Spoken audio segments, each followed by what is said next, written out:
La vida de una familia a veces parece cargar no una, sino muchas cruces y muy pesadas. Aprende a dar sentido a las cruces que carga tu familia con el libro Nuestra familia al pie de la cruz de tu amigo Mauricio Pérez.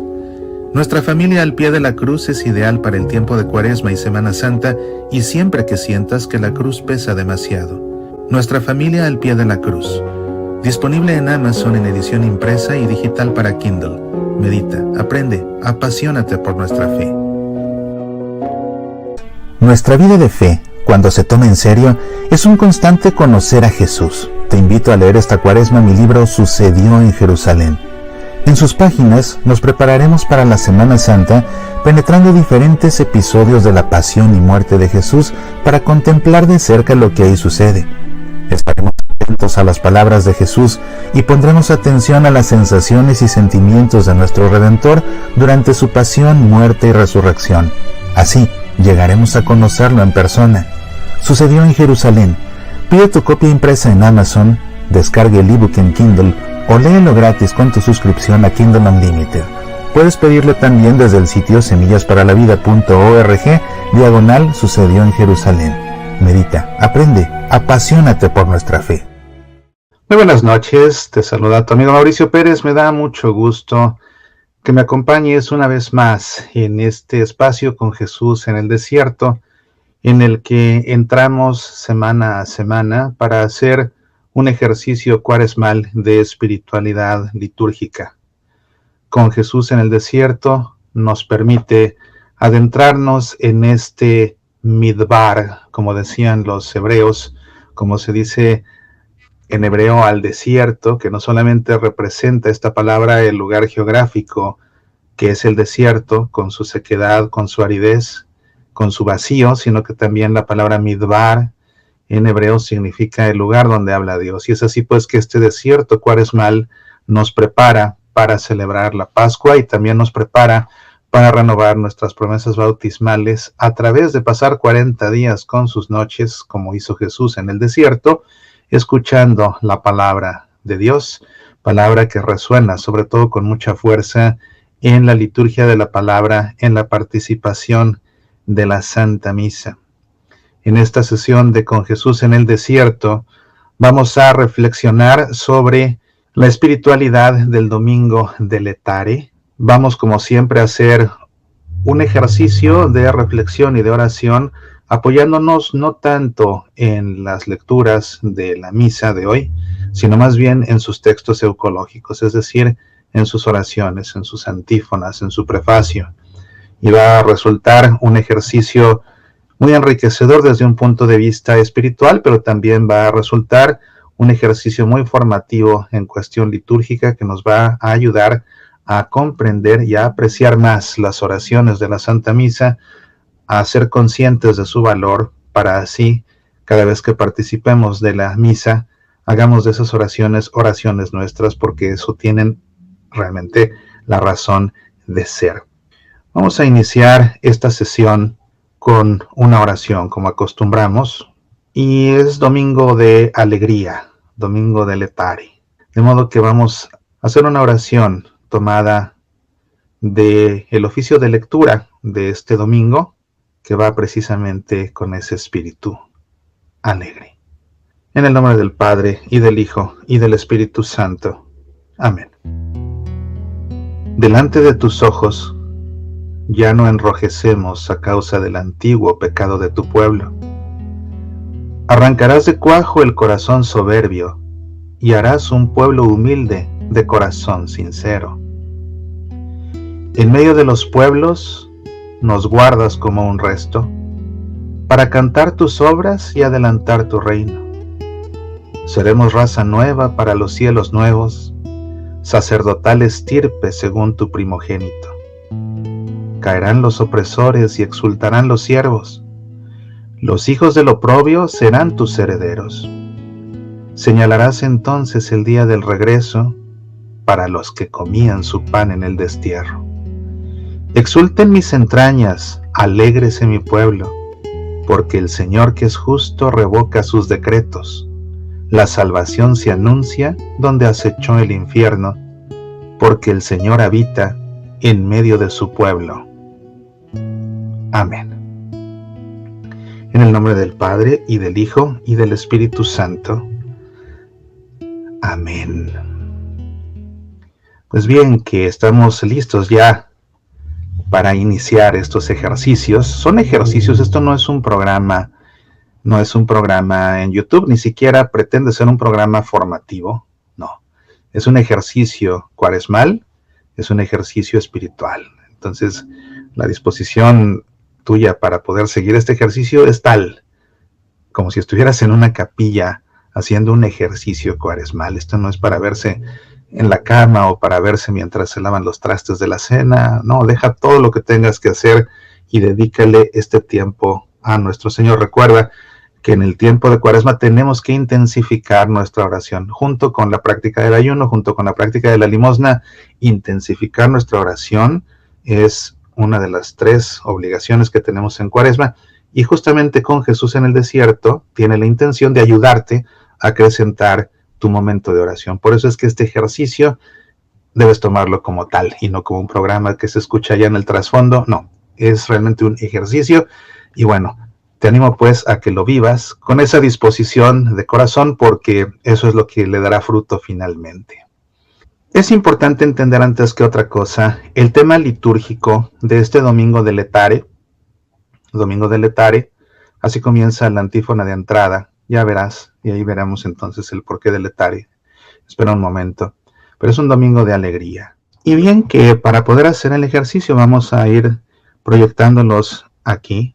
Tenemos aquí ya el texto del misal para este 4º domingo de Cuaresma, que si te fijas es como un oasis en el desierto, y es la razón por la que en esta misa se puede usar color morado o rosa, preferentemente el rosa, precisamente para destacar que hacemos una pausa a este sentimiento de penitencia y que nos regocijamos al entender que no estamos padeciendo sin sentido, sino que tenemos una meta y que estamos cada vez más cerca de ella. Entonces, este Letare es como un oasis en el desierto donde tomamos agua para recuperar fuerzas en medio del desierto y continuar hacia la recta final de nuestro itinerario. Es la razón por la que se puede adornar con flores el altar, precisamente para sugerir que hay vida, como cuando uno llega a un oasis en el desierto, y a partir del próximo domingo otra vez esas flores desaparecerán, porque estaremos de nueva cuenta en el tiempo de penitencia que es la Cuaresma.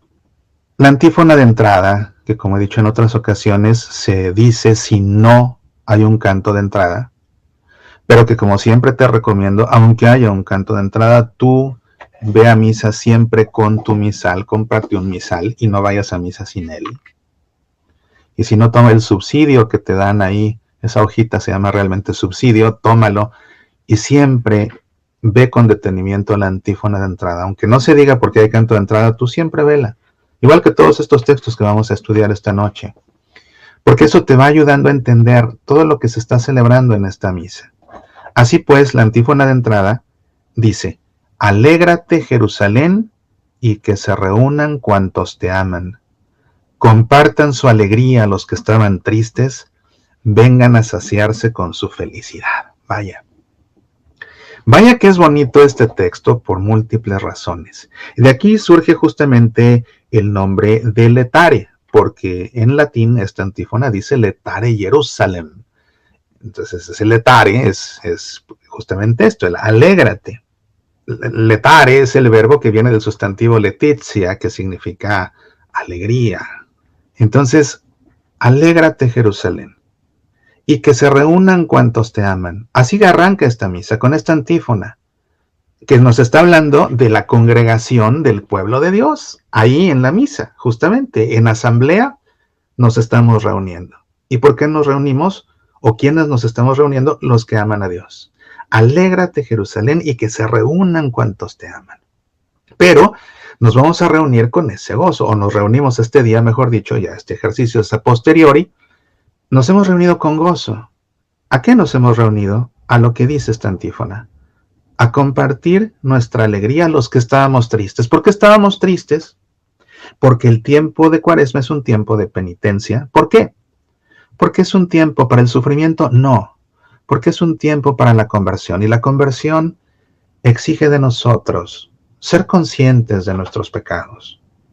Ser conscientes de que cada vez que hemos pecado, le hemos quedado mal a Dios. Y eso nos debe doler, nos debe afligir.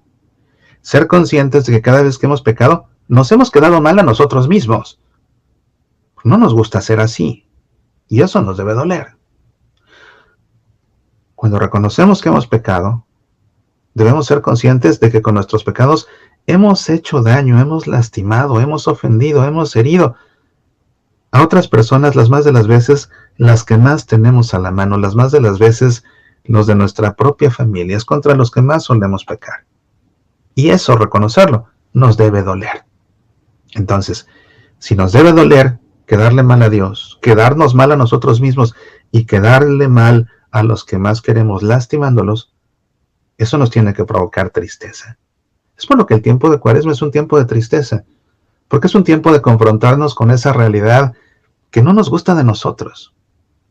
Pero no para autoflagelarnos y quedarnos en eso, sino para más bien reconocer que no nos gusta ser así, que le estamos quedando mal a todo el mundo, a Dios, a nosotros y a los demás, y entonces que eso nos motive a una conversión, a la conversión que quiere Jesús, que significa cambiar nuestra actitud para conformar nuestra actitud a la voluntad de su Padre. En eso consiste. Siendo tiempo de conversión, es tiempo de penitencia, es tiempo de dolor, es tiempo de tristeza. Es un error total desearle a alguien feliz Cuaresma. No tiene sentido. Ya espérate a la Pascua y ahí sí, felices Pascuas. Hasta lo decimos con ese plural expresivo propio del español. Ni siquiera deseamos una feliz Pascua. Así como no deseamos mucha felicidad. El día del cumpleaños de alguien no decimos mucha felicidad, no, usamos el plural expresivo, muchas felicidades. Así como cuando nos saludamos, no decimos buen día. En algún país por ahí han tomado esa mala costumbre de no usar bien el español y de desearse buen día, buena tarde, buena noche. Lo correcto es usar el plural expresivo, precisamente buenos días, buenas tardes, buenas noches. Así como nos agradecemos diciendo muchas gracias, no mucha gracia. Y no nos decimos mucha felicidad, decimos muchas felicidades en ese plural expresivo.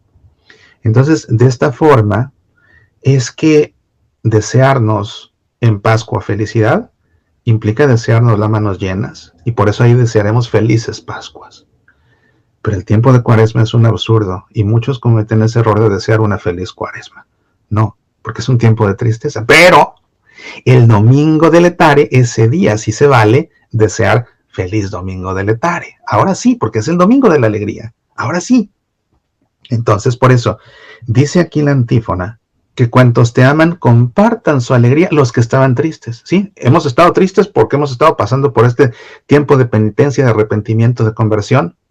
Pero ahora compartimos la alegría. ¿Por qué? Porque sabemos que no estamos haciéndolo por sufrir nada más, que estamos haciéndolo con un propósito, y que ese propósito es poder ser partícipes del misterio de redención allá en Jerusalén, que cada vez está más cerca.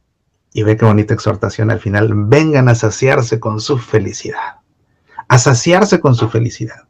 Los que estaban tristes. Entonces, puede ser que además de la tristeza por tus pecados, este domingo llegues a este oasis que es el Letare, triste por algo más que no sean tus pecados. Triste por algo más que aflige tu vida en este momento. Tristeza porque alguien que quieres mucho está enfermo. Tristeza porque alguien que quieres mucho ha muerto.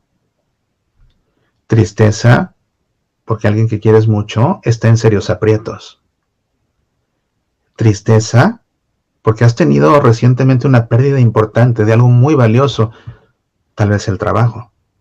Tristeza porque alguno de tus hijos ha dado malos pasos. Puede ser que llegues este domingo ante el Señor triste por esas razones. Sin embargo, la invitación es esta: que se reúnan cuantos aman a Dios y que compartan su alegría a los que estaban tristes y que vengan a saciarse con su felicidad. Si estás triste, el Letare es para que en este oasis te llenes de esa agua de la felicidad de Dios, siempre recordando que la alegría del Señor es nuestra fuerza.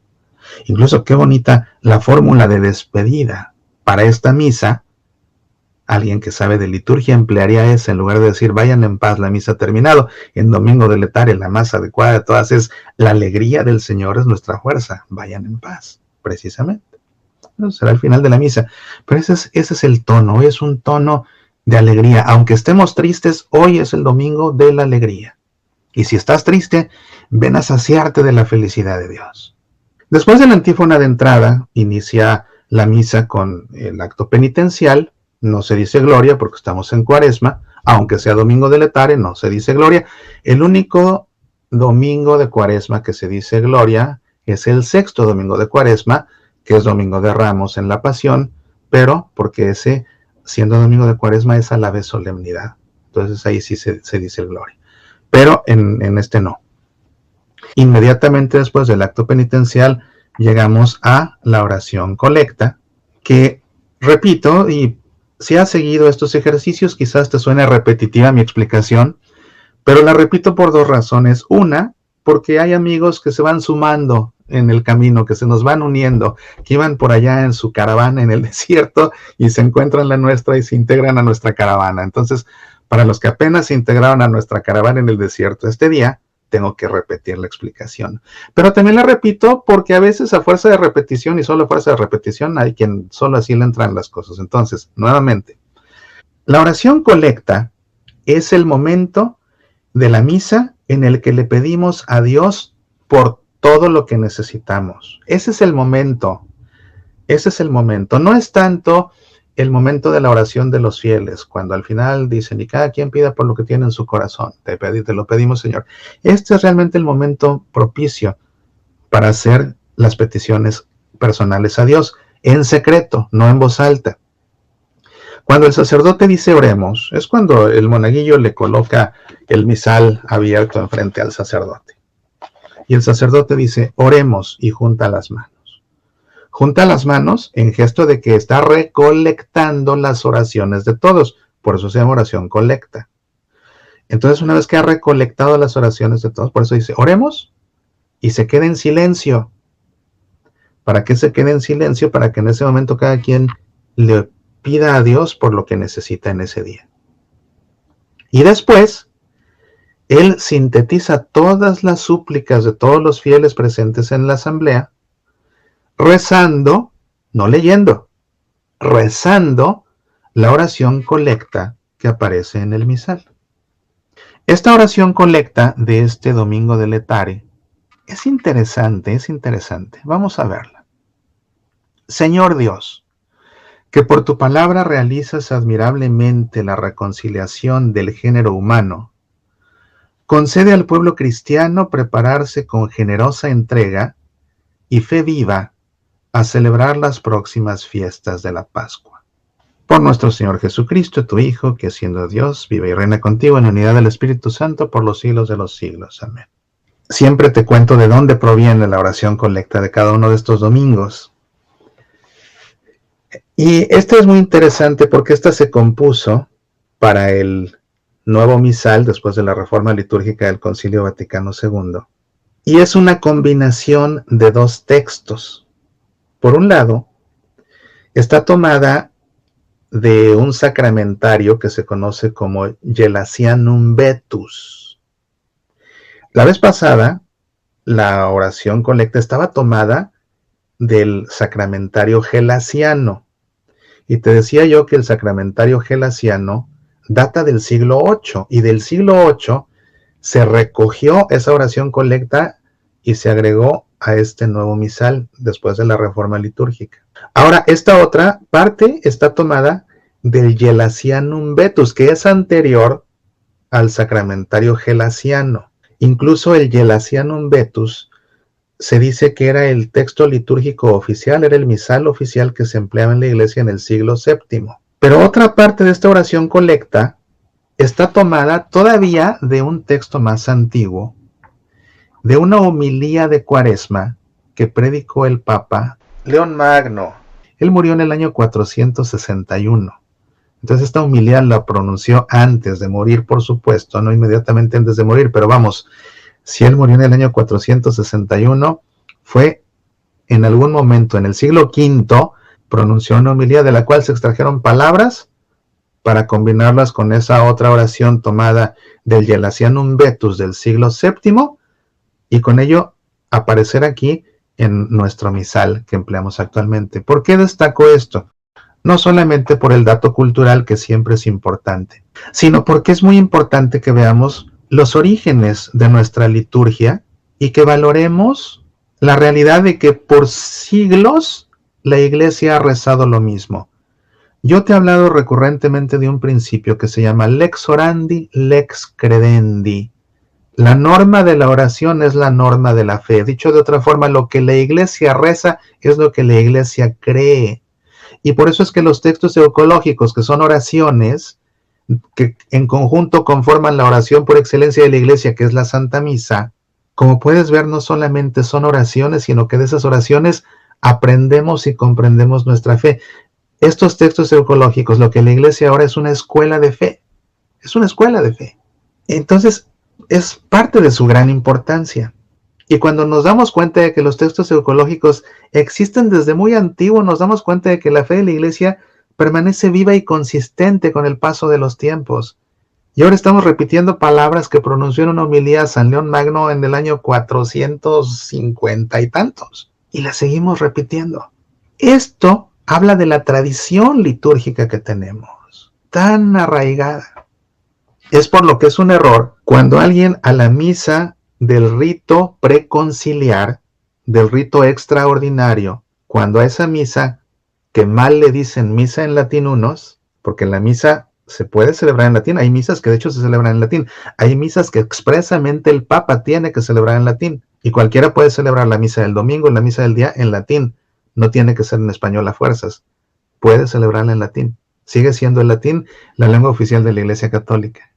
Entonces, decir a la misa del rito preconciliar la misa en latín es impreciso, porque esta misa sigue siendo en latín. Pero cuando alguien le dice la misa tradicional, también está cometiendo un error de imprecisión, porque al decir esa es la misa tradicional, está implicando que la misa del Concilio Vaticano II, que la misa después de la Reforma Litúrgica, que la misa que celebramos bajo el nuevo ordinario de la misa, el Novus Ordo, ya no es tradicional, cuando no es así. La tradición litúrgica ha atravesado, de hecho, desde el cenáculo, donde Jesús celebró la primera misa, hasta la misa que celebramos este domingo. La tradición persiste, simplemente seguimos la tradición de partir el pan, de consagrarlo, de consagrar el vino y de comérnoslo. La tradición que empezó Jesús permanece viva hasta nuestros días. Entonces, celebramos una misa tradicional. Y cuando vemos que textos como estos datan de tan antiguo y los seguimos pronunciando, nos damos cuenta que la tradición sigue. Nuestra misa es tradicional, lo mismo que es la del rito preconciliar. Pero decir que esa es la misa tradicional es un error, porque es implicar que esta otra ya no es tradicional, cuando no es así. Cuando no es así, la tradición persiste. Y eso lo hemos podido ver aquí cada vez que estamos viendo estas oraciones colectas. No todas, porque la del segundo domingo era moderna, esa se compuso ya después de la Reforma Litúrgica, se compuso para igual para el domingo de Cuaresma, pero las otras han sido de textos antiguos. Entonces ahí vemos cómo la tradición sigue vigente, sigue viva, sigue reavivándose. Bien. Quería hacer este apunte porque me parece muy importante tener esto claro cuando estamos también profundizando en nuestro conocimiento de la liturgia. Bien, ¿qué nos llama la atención de esta oración colecta? Lo primero, vemos que sigue la típica estructura de una oración colecta. Primero, una invocación, Señor Dios. Después, una cláusula anamnética, es decir, un recuerdo de algo que hizo Dios, que se le recuerda a Dios, que por tu palabra realizas admirablemente la reconciliación del género humano. Y después de la cláusula anamnética viene una o dos peticiones. Las más de las veces son dos. En ocasiones hay una como esta. Concede al pueblo cristiano prepararse con generosa entrega y fe viva a celebrar las próximas fiestas de la Pascua. Y termina con la intercesión de nuestro Señor Jesucristo. Esta oración la oración colecta siempre se dirige a Dios Padre. Hay que saber en la misa a quién le estamos hablando de la Trinidad. En la oración colecta le estamos hablando a Dios Padre. Entonces, notamos que tiene la típica estructura, pues, de la oración colecta. Invocación, cláusula anamnética, petición es, entre paréntesis de S, y la intercesión de nuestro Señor Jesucristo. Pero vemos aquí, a diferencia del tercer domingo de Cuaresma, que fue el de la vez pasada, en que nos encontramos la oración colecta más larga de todos los domingos de Cuaresma, ahora nos encontramos una peculiarmente breve. Simplemente de entrada, la invocación es la más breve que puede existir. Señor Dios, punto. Señor Dios. Es muy sencilla, llama la atención la sencillez de la invocación. Por el contrario, la cláusula anamnética está muy elaborada. Que por tu palabra realizas admirablemente la reconciliación del género humano. Fíjate, es demasiado elaborada, porque bastaría con decir que por tu palabra realizas la reconciliación del género humano, pero se le agrega un adverbio, admirablemente. Eso la vuelve más compleja en su estructura, ¿verdad? Y ahora vamos a comenzar a entender lo que hay detrás de estas palabras. Y luego nos encontramos no dos, como se acostumbra, sino una sola petición, pero elaboradísima. Quizás la petición más larga de todas las oraciones colectas en un domingo de Cuaresma. Tendré que confirmarlo, pero nada más viendo esto estoy 99% seguro. Concede al pueblo cristiano prepararse con generosa entrega y fe viva a celebrar las próximas fiestas de la Pascua. Nos llama la atención que, siendo el domingo de la alegría, la oración colecta no emplea la palabra alegría. Habla de una generosa entrega, sí, y habla de una fe viva también, pero no menciona la alegría. Tal vez el que emplee el Misal de México se encuentre en el Misal de México, que hace una referencia a la alegría, porque aquí cuando hicieron la traducción con calzador le metieron la palabra alegría, y yo creo que lo hicieron justamente pues para que apareciera la alegría en algún lado, aunque aparece dos veces de hecho, porque ya apareció en la antífona de entrada y después lo vamos a ver en la oración sobre las ofrendas. La oración colecta dice así, sí veo que dice generosa entrega y fe viva, pero vamos a revisar aquí, y en el texto de Guadalajara encontré que hablaba de... No, estaba yo equivocado. Bueno, entonces me equivoqué yo creo que vi mal, o a lo mejor cuando estaba haciendo el ejercicio, la oración colecta de otro día que mencionaba la alegría, porque algo que siempre hago es que tomo la oración colecta y todos los textos, de hecho, los tomo en el español, pero también los tomo en su original en latín, en este caso, porque es de donde se traducen las oraciones. Como dato litúrgico, todos los textos eucológicos están traducidos para todos los idiomas, así tiene que ser la norma. Los textos eucológicos, que son estos que estamos estudiando en este ejercicio, están traducidos del misal en latín, de la editio típica del Missale Romanum, es de donde están traducidos. En cambio, los textos del leccionario, las lecturas, los salmos, el evangelio, esos están traducidos directamente del latín, de la Biblia latina, de la traducción neovulgata. O sea, el proceso es este. La Biblia se escribió en hebreo. Después se añadieron otros libros, o se escribieron otros libros, los deuterocanónicos, que estaban escritos en griego. Llegó un momento en que había muchos judíos en Alejandría, en Egipto. Pero en esos tiempos, en esa región, no se hablaba hebreo, se hablaba griego. Entonces, para beneficio de esos judíos que eran de Alejandría y que no hablaban hebreo, sino griego, se tradujo la escritura del hebreo al griego y la tradujeron 72 especialistas, y por esa razón esta traducción se conoce como la versión de los 70 o la Septuaginta, por eso 70. Entonces ya teníamos la escritura en hebreo, ya teníamos la escritura en griego. Luego se comisionó a San Jerónimo para que tradujera la Biblia del griego al latín para los católicos romanos, para todos los católicos que pertenecían al Imperio Romano, donde la lengua que se hablaba era el latín. Entonces San Jerónimo lo tradujo al latín y esa Biblia se llama Vulgata. Después se hizo una renovación de la Vulgata que se conoce como Neovulgata, y es de la Neovulgata de donde se traducen los textos del leccionario para todos los leccionarios del mundo en todos los idiomas. Entonces ese es el proceso.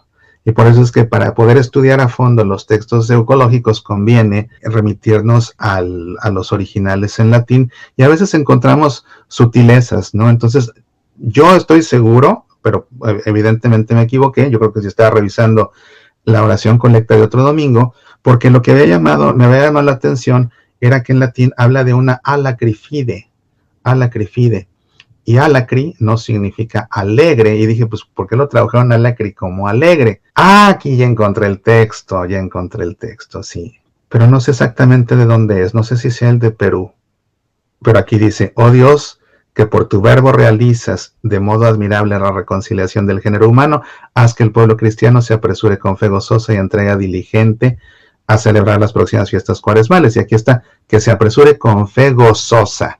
Y ahí es donde yo vi la referencia al gozo, precisamente, fe gozosa.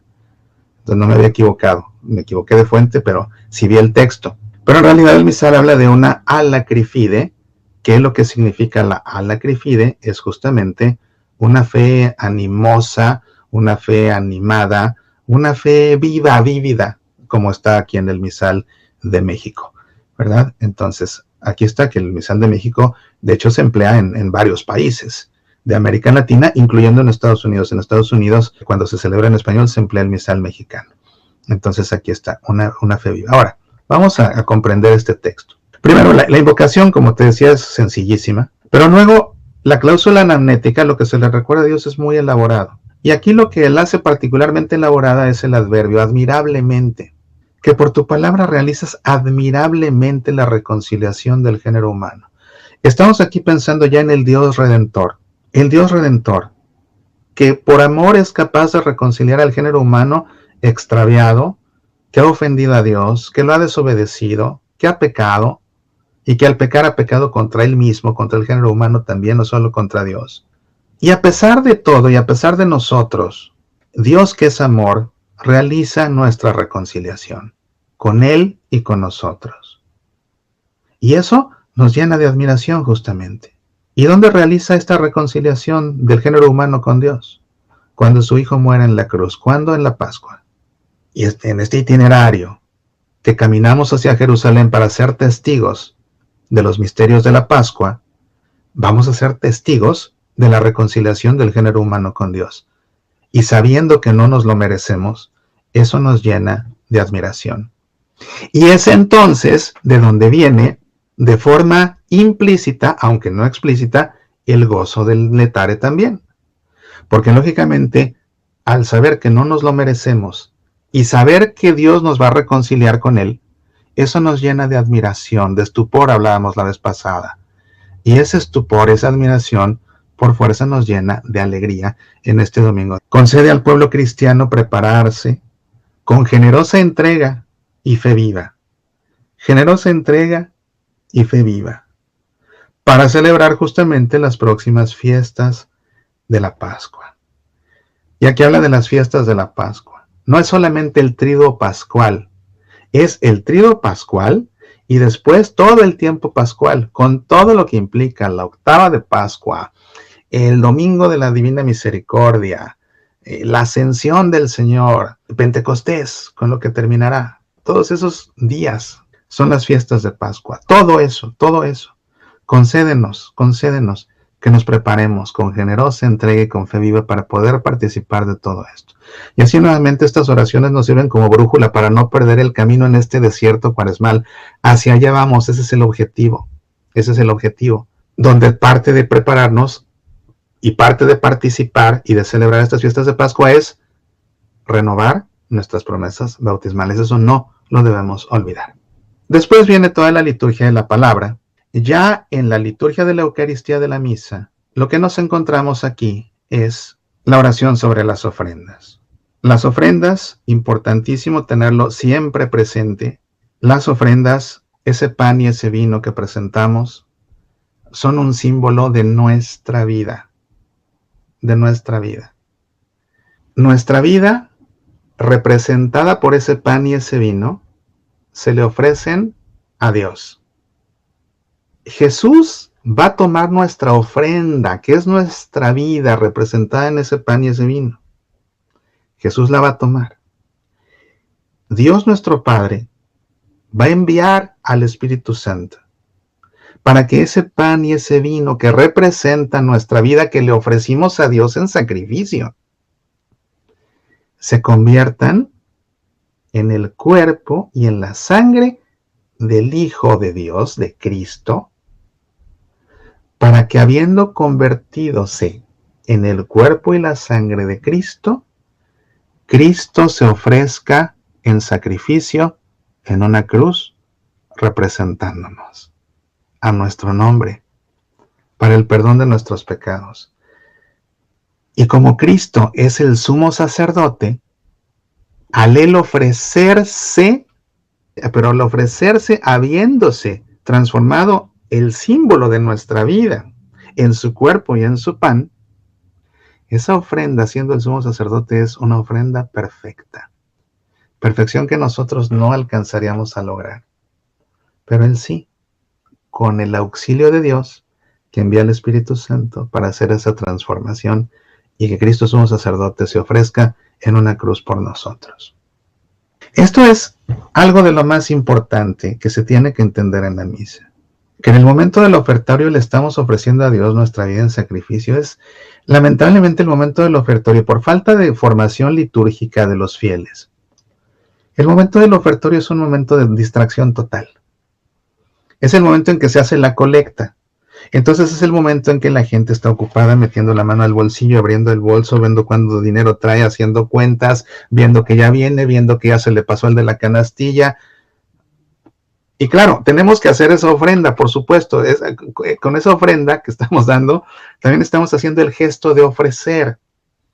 Antes se ofrecía las primicias del trabajo, los agricultores las primicias de su cosecha, los ganaderos pues los primogénitos de su ganado.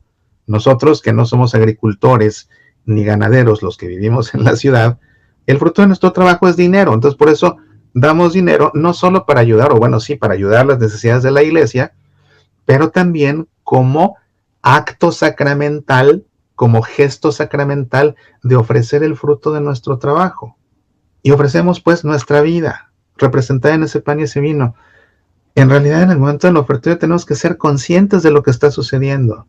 Los que llevan ese pan y ese vino por el pasillo central hasta el altar, lo que llevan en nuestras manos simboliza nuestra vida. Tenemos que ser conscientes y en ese momento hacer un acto de ofrenda a Dios.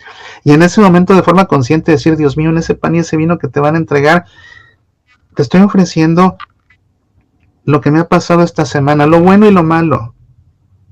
Te estoy ofreciendo que logré conseguir esto con el fruto de mi trabajo.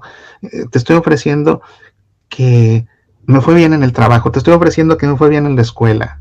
Te estoy ofreciendo que logré reconciliarme con mi esposa. Pero también te ofrezco lo malo.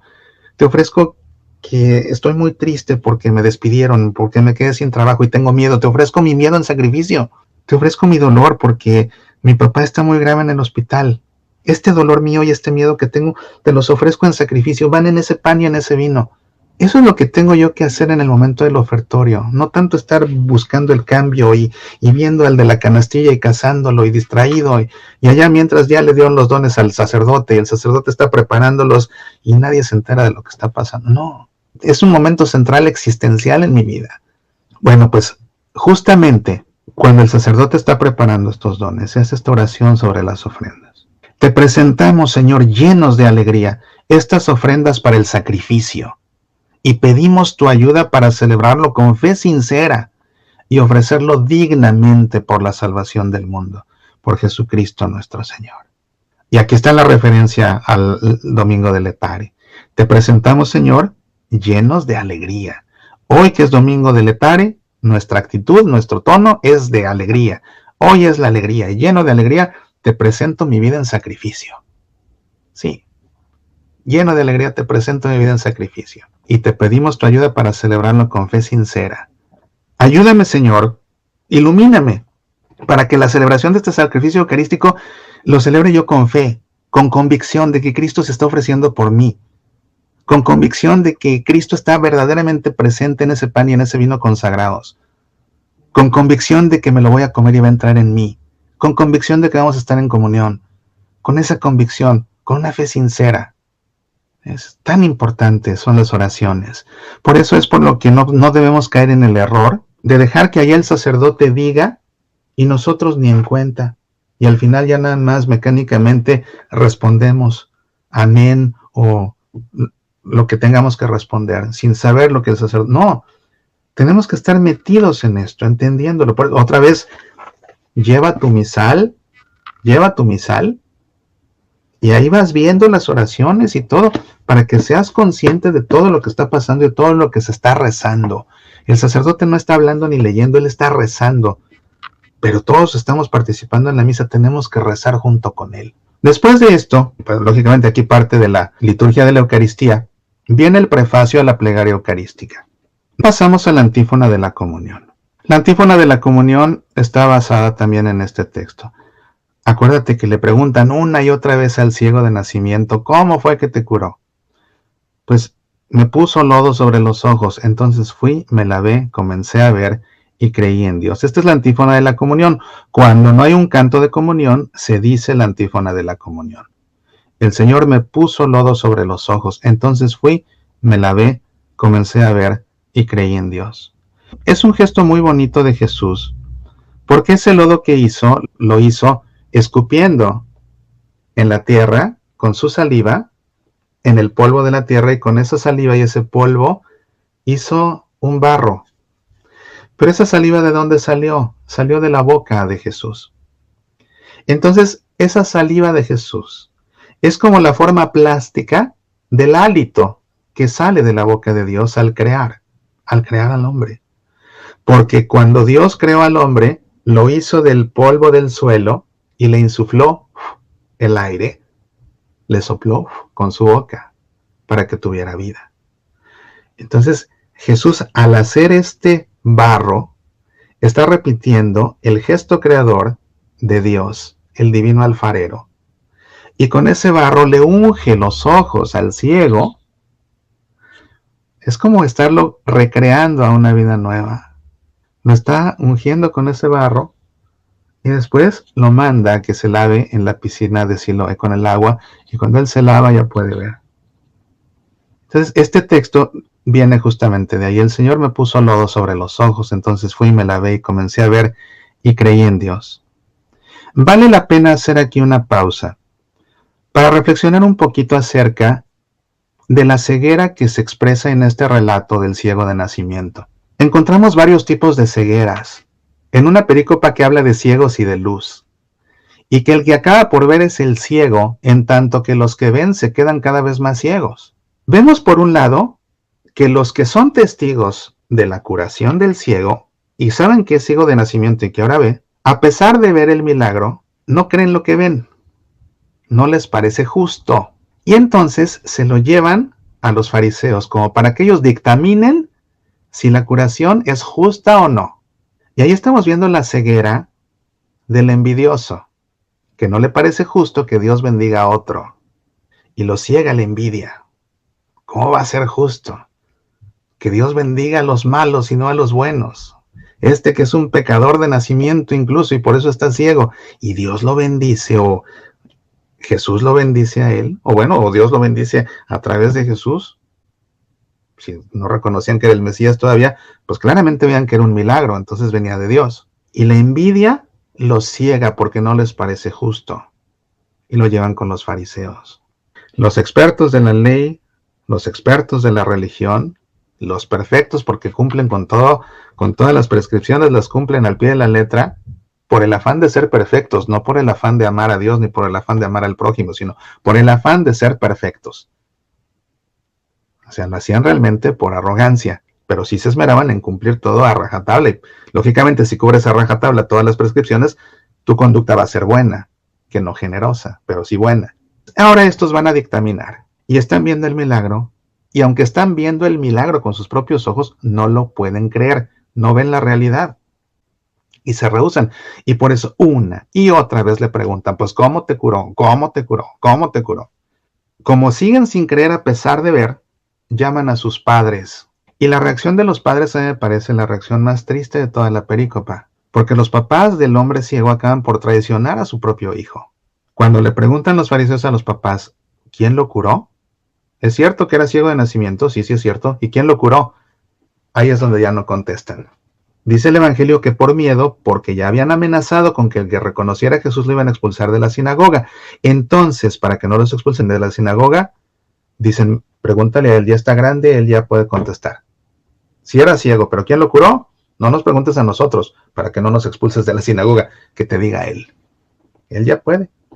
Y por decir la verdad, al hijo lo echan de la sinagoga y a los papás no, porque los papás le dieron la espalda al hijo. Pero vemos aquí la ceguera de la ingratitud.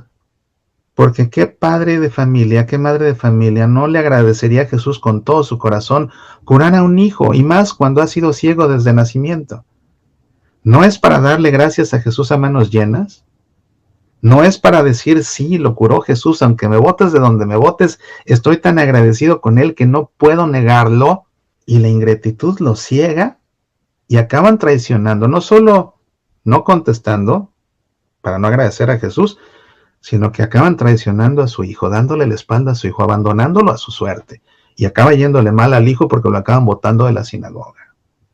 Y vemos también la ceguera de estos fariseos que con todo no entran en razón, y como no tienen argumentos, comienzan a insultar a este hombre que ahora ve. Lo insultan porque lo curó Dios, y empiezan a echarle culpas a Jesús con tal, por envidia, por enojo, porque están ciegos, están cegados. Dicen, es que ese es un pecador, ese no viene de Dios, porque cura en sábado. No les importa la caridad, buscan qué culpa echarle. Este no respeta el sábado. Lo que nos importa no es que haya curado a un ciego. Oye, qué misericordia, deja tú el milagro, qué misericordia. No, eso no les importa. Lo que buscan es cómo echarle una culpa.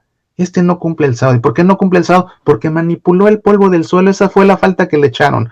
Manipuló el polvo del suelo y eso está prohibido. Es un pecador. ¿Cómo va a hacer milagros si es un pecador? Viendo el milagro. Y entonces agreden verbalmente al muchacho, lo insultan. Y acaban siendo incluso autoritarios, cometiendo un acto de violencia en forma de autoritarismo ya. Echándolo de la sinagoga. Todos esos tipos de cegueras. Y por eso es que al final Jesús dice, hablando de esa ceguera, porque creen que ven, están ciegos, y los que están ciegos son los que ven. Eso a nosotros nos cuestiona por fuerza, nos tiene que interpelar también en este domingo de Cuaresma, porque somos de los que pensamos que vemos, no vaya a ser que por decir que vemos estemos ciegos, o somos de los que reconocemos nuestra oscuridad, y entonces no queda más que pedirle a Jesús que venga y que como el ciego nos sane, nos abra los ojos y con su luz nos ilumine para que salgamos de nuestras tinieblas. Quédate con esta idea, porque la vamos a retomar al final. Ya después de la comunión, viene la oración después de la comunión, que dice así: Señor Dios, luz que alumbra a todo hombre que viene a este mundo, ilumina nuestros corazones con el resplandor de tu gracia, para que podamos siempre pensar lo que es digno y grato a tus ojos y amarte con sincero corazón. Nuevamente la referencia a la luz. Señor Dios, luz que alumbra a todo hombre, ilumina con tu luz nuestros corazones. De hecho dice, ni siquiera con tu luz, ilumina con tu resplandor, o sea, con tu luz al máximo que nos deja ciegos. Ilumínanos con el resplandor de tu gracia, para que podamos siempre pensar lo que es digno y grato a tus ojos. La oración después de la comunión tiene el propósito justamente de pedirle a Dios gracias para que las recibamos por el hecho de haber comulgado. Entonces, por el hecho de haber comulgado, estamos en esta ocasión pidiendo la luz de Dios para que nos ilumine. Y en tiempo de Cuaresma, antes de la bendición final, hay una oración por el pueblo, una oración sobre el pueblo con la cual el sacerdote va pidiéndole a Dios gracias especiales para el pueblo de Dios que camina en este desierto de Cuaresma para llegar a Jerusalén a la Pascua. Esto es lo que se pide por el pueblo en esta misa del cuarto domingo de Cuaresma. Protege, Señor, a quienes te invocan, ayuda a los débiles y reaviva siempre con tu luz a quienes caminan en medio de las tinieblas de la muerte. Concédeles que, liberados por tu bondad de todos los males, alcancen los bienes supremos por Cristo nuestro Señor. Ahí tienes. Hemos visto aquí la ceguera de varios. Hemos visto la luz de Cristo que resplandece. Hemos pedido que resplandezca la luz de Cristo sobre nosotros. Ya para terminar nuestro ejercicio de esta ocasión, conviene pensar y poner ante el Señor el tipo de ceguera que no nos deja ver. No vaya a ser una ceguera como la de los testigos de la curación que fueron envidiosos. No vaya a ser como la de los fariseos, que mejor buscan culpas antes que aceptar la gracia de Dios en otros. No vaya a ser como la de los papás del ciego que son ingratos con Dios porque no ven las bendiciones de Dios para con sus hijos. ¿Cuántas veces los papás son ingratos y le reclaman a Dios, ¿por qué no le das a mi hijo esto? ¿Por qué no le das aquello? Dejando de ver y agradecer todas las bendiciones que Dios le da a sus hijos. Hemos sido ciegos o nos hemos cegado en la ira al punto de llegar a ser ofensivos verbalmente con otros, como los fariseos que insultaron a este hombre que ahora veía. O si tenemos autoridad, nos hemos cegado y hemos caído en el autoritarismo que lastima, que oprime. Puede ser incluso en casa con nuestros hijos, pero puede ser en el trabajo, puede ser en la escuela si alguien es maestro, puede ser en una congregación si alguien es el superior, en una parroquia si ese es el párroco, en una diócesis si ese es el obispo. ¿Será que nos hemos dejado cegar y hemos caído en el autoritarismo? Es momento de poner ante Dios esa ceguera y pedirle a Jesús que nos abra los ojos, que como el divino alfarero, que su Padre escupe en el suelo, haga un nuevo barro y nos lo unja en los ojos para que al lavarnos podamos ver con su luz. Te invito a considerar en silencio sobre esto un momento. Nuestra oscuridad, enciende la llama de tu amor, Señor, de tu amor, Señor, en nuestra oscuridad, enciende la llama de tu amor, Señor, de tu amor, Señor, en nuestra oscuridad,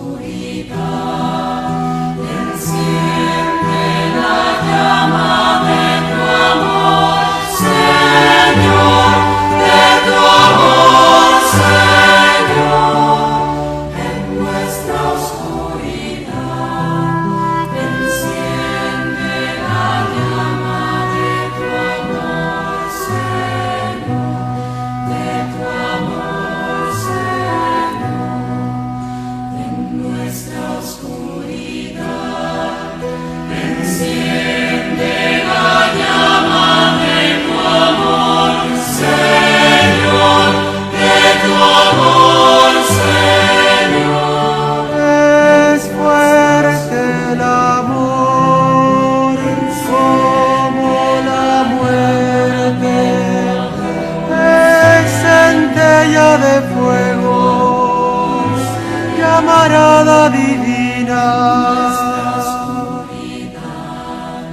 Enciende la llama de tu amor, Señor, de tu amor, Señor, en nuestra oscuridad.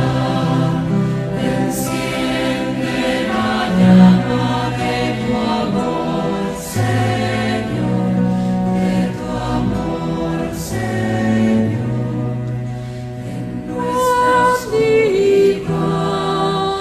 Enciende que viene detrás de mí, de tu amor, Señor, con espíritu,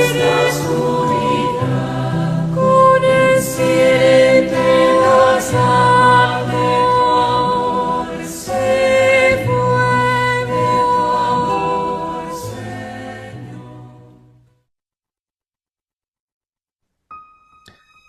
Abre mis ojos, Señor, para sentirte cerca y nunca abandonarte. Abre mis ojos, Señor, porque me pierdo y camino confundido. Abre mis ojos, Señor, para verte y nunca perderte. Abre mis ojos, Señor, porque sin ti no soy tan feliz como creo ser. Abre mis ojos, Señor, para vivir alegre y abierto a los demás. Abre mis ojos, Señor, para agradecer lo mucho que haces por mí. Abre mis ojos, Señor, para defenderte cuando algunos te ignoren. Abre mis ojos, Señor, para no tropezarme cuando surjan obstáculos. Abre mis ojos, Señor, para que nadie me confunda con falsas luces. Abre mis ojos, Señor, para que nada me aleje de tu amistad. Abre mis ojos, Señor. Amén.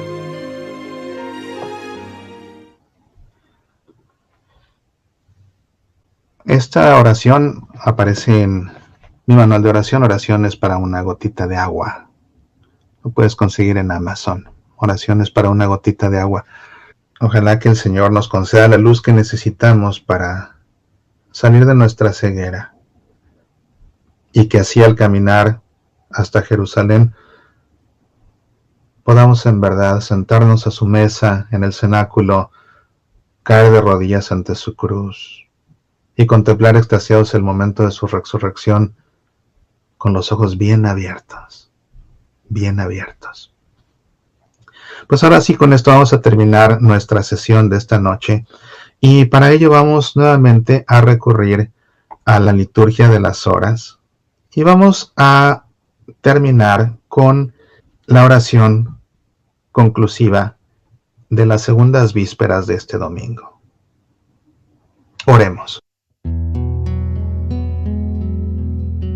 Señor Dios, que por tu palabra hecha carne has reconciliado contigo admirablemente al género humano, haz que el pueblo cristiano se apreste a celebrar las próximas fiestas pascuales con una fe viva y con una entrega generosa. Por nuestro Señor Jesucristo, tu Hijo, que vive y reina contigo en la unidad del Espíritu Santo y es Dios por los siglos de los siglos. Amén. Que el Señor nos bendiga, nos guarde de todo mal y nos lleve a la vida eterna. Y sí, si pusiste atención, habrás podido darte cuenta de que la oración conclusiva de las segundas vísperas de este domingo corresponde a la oración colecta de la misa. Te agradezco mucho el favor de tu atención y si Dios nos lo concede, tenemos una cita el próximo domingo para continuar en este itinerario con Jesús en el desierto. Comparte, por favor, el video de estos ejercicios con tu parroquia, con tu familia, con tu grupo de oración, con tu grupo de apostolado. Seguramente les va a hacer mucho bien aprender y reflexionar sobre todo esto. Entre semana, te invito a que escuches mi programa Semillas para la Vida en tu aplicación de podcast favorita, en varias estaciones de Radio Católica, en nuestro canal en YouTube, Mauricio Pérez, youtuber católico, en nuestra página en Facebook, Semillas para la Vida, y en nuestra página en Facebook, Mauricio Pérez, comunicador católico. El próximo fin de semana también, si Dios nos lo concede, tenemos otra cita en nuestro programa Pasión por el Evangelio. Ese pasa los sábados y se queda grabado en nuestros canales. Pasión por el Evangelio. Hacemos el análisis bíblico exhaustivo del Evangelio de cada domingo. Gracias por tu compañía. Que Dios te llene de bendiciones en este tiempo de Cuaresma de forma especial. Apasionate por nuestra fe.